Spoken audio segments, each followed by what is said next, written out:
Hello welcome guys, આજે અમે જઈ રહ્યા છીએ મામાદેવ મંડોડા.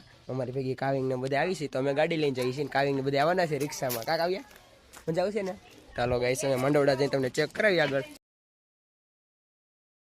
તો આ વાંદરો ચડી ગયો છે મંડોડા જવા માટે. હેઠો ઉતરે, હેઠો ત્યાંથી પડે ને તો પગે હાજો નહીં રહ્યા. તો ગાઈસ, જો રણુમાં આવી ગયા છે મને લેવા માટે, તો અમે નીકળી હવે. આ બધા રિક્ષામાં આવવાના છે. કાક આવ્યા? ટાટા. ચાલો અમે નીકળી. લે બાબુ ટાટા, આવજે. તો અમે જઈએ છીએ, આ બધા આવશે હવે. Tata, bye bye. તો સામે જે ધજા દેખાય એ અમારા અમરેલીના ચકરગઢ રોડે જે રામદેવપીરનું મંદિર આવેલું છે એની ધજા છે ને તમે જોઈ શકો છો કેવી મસ્તની ફરકે છે ત્યાં. તો ગાઈસ, આ ગામ દેખાય છે ગાવડકા છે ને, અમે ગાવડકા પહોંચી ગયા છે, જોઈ શકો છો તમે. તો ગાઈસ, અમે ગાવડકા બેઠા હતા ત્યાં સુરામામાં રાહુલભાઈ અને જય પણ આવી ગયા છે, તો જોઈ શકો છો એ પણ અમારી આગળ નીકળી ગયા ને એ સવારમાં નીકળી ગયા હતા અમારી સાથે સાથે.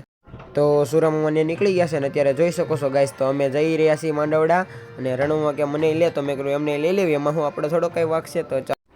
તો જેમને ચાલીને માનતા હતી તે હજુ ગાવડકાની આગળ જ પહોંચ્યા છે ને જોઈ શકો છો ત્યાં પોરો ખાય છે. તો મેં કીધું અમે નીકળી જ આવીને આગળ. તમારા શ્યામ પછી શ્યામા.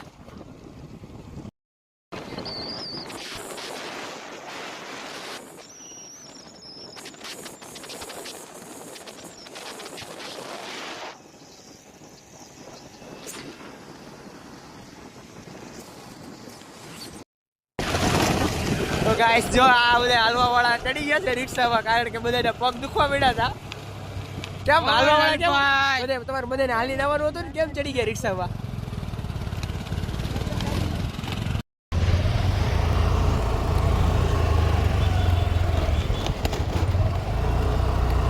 રિક્ષામાં બેસી ગયા બધા. તો ગાઈસ, અમે પહોંચી ગયા છીએ અત્યારે માંડવડા મામાદેવના મંદિરે. તો અત્યારે બધા જઈએ છીએ, તો જોઈ શકો છો અત્યારે કેવું મસ્ત વાતાવરણ થયું છે વાદળવાળું, અને શિયાળામાં પણ વરસાદ આવે એવું વાતાવરણ થઈ ગયું છે. તો અત્યારે મામાદેવના મંદિરે પહોંચી ગયા છે માંડવડા, અને હમણાં ત્યાં જઈને તમને વ્યૂ ચેક કરાવી કે કેવી રીતનું મંદિર છે. અને જો અમારી ગાડી અત્યારે નિરાતે વાંકીને જાવી છે, કારણ કે વાડીવાળો રસ્તો છે. રાખી દીધી છે ને આમ જાય દર્શન કરવા માટે અંદર. તો સામે રહ્યું મામાદેવનું મંદિર ખૂબ જ પ્રાચીન છે, અને એ ખીજડો પણ બહુ જ પ્રાચીન છે જે વર્ષોથી ત્યાં છે. તો આપણે બધા આવી ગયા છીએ ત્યાં દર્શન કરવાના. શુભમભાઈ આવી ગયા છે, હવે મયુરભાઈ આવે એમની રાહ છે, આવે એટલે આપણે ધજા ચડાવવા ઉપર ચડવાનું છે. વા જે ધજા ફરકે ત્યાં જો મયુર આવે છે, અમારે મયુરને બીવડાવવા માટે હંતાઈ ગયા છે અત્યારે ઝાડાડા, અને મયુર ધજા લઈને આવે છે બધાને પહેલાં હાલીને. તો આપણે હમણાં એમને બીવડાવી, તો જો આ બધા હંતાઈ ગયા છે અડાવવા માટે, અને હું પણ અહીંયા બેસી ગયો છું મસ્તનું હંતાઈ. અને મયુર આવે એટલે આ રસ્તે આવશે મયુર, એટલે એને બીવડાવવાનો છે. તો અત્યારે અમે હંતાઈ ગયા છે, જોઈ શકો છો ગાઈસ. અને વા મામાદેવનું મંદિર છે, અને મયુરભાઈ આવે એટલે બીવડાવી અમને. ઉભો રે બી ગયો. અમે તને બીવડાવો બતા મિલા. હા આપ આવી ગયા ધજા લઈને થોડી. આ બધા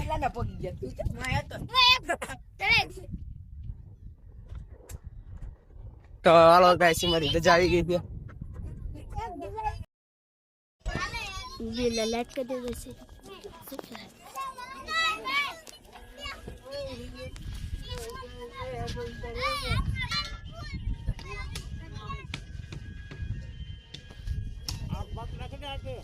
દુકાનભાઈ ઉપર ચડી ગયા છે.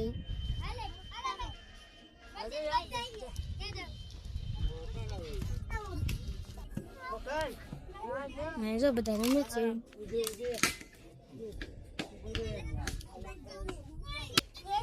આવી ગયા છે. તો ધજા ચડાવીને કામકાજ કરાવવા આવી ગયા હતા, કારણ કે બધાને જમાડવાના હતા, એટલા માટે રસોઈ એ કરવાની હતી. તો જો બધા રસોઈ કરે છે બહુ, અને એ બધા જાય છે ખેતરમાં કપા વીણવા. વાલો એ કપા વીણવા મળો દાડિયા, વાલો જલ્દી. તો મનીષ માસાને પણ આવી ગયા હતા એ રસોઈ બનાવવાનું, તમે જોઈ શકો છો. ત્યારે બધા રસોઈ બનાવે છે, કારણ કે અડધા જે હાલીને આવે છે એમના માટે પણ રસોઈ બનાવવાની છે પ્રસાદી માટે. અને જોઈ શકો છો બધા રસોઈ બનાવવા માંડ્યા છે. હમણાં બધા આવે એટલે એમને જમાડવાના છે. તો બધાને પ્રસાદી લેવા માટે બેહાડી દીધા છે, કારણ કે આજે સુરામાને લાડવા ધરવાના હતા, એની માનતા હતી, એટલે બધા મહેમાન આવ્યા હતા. તો બધા મહેમાનને જમવા બેહાડી દીધા છે. જુઓ તમે જોઈ શકો છો, બધા મહેમાન જમવા બેસી ગયા છે પ્રસાદી લેવા. તો બધા મહેમાનને જમાડીને અમે પણ જમવા બેસી છીએ. તો હવે વ્લોગને કરી છે ટાટા બાય બાય, ફરી મળશું નવા વ્લોગ સાથે. ત્યાં સુધી અમે પણ પ્રસાદી લઈ લેવી.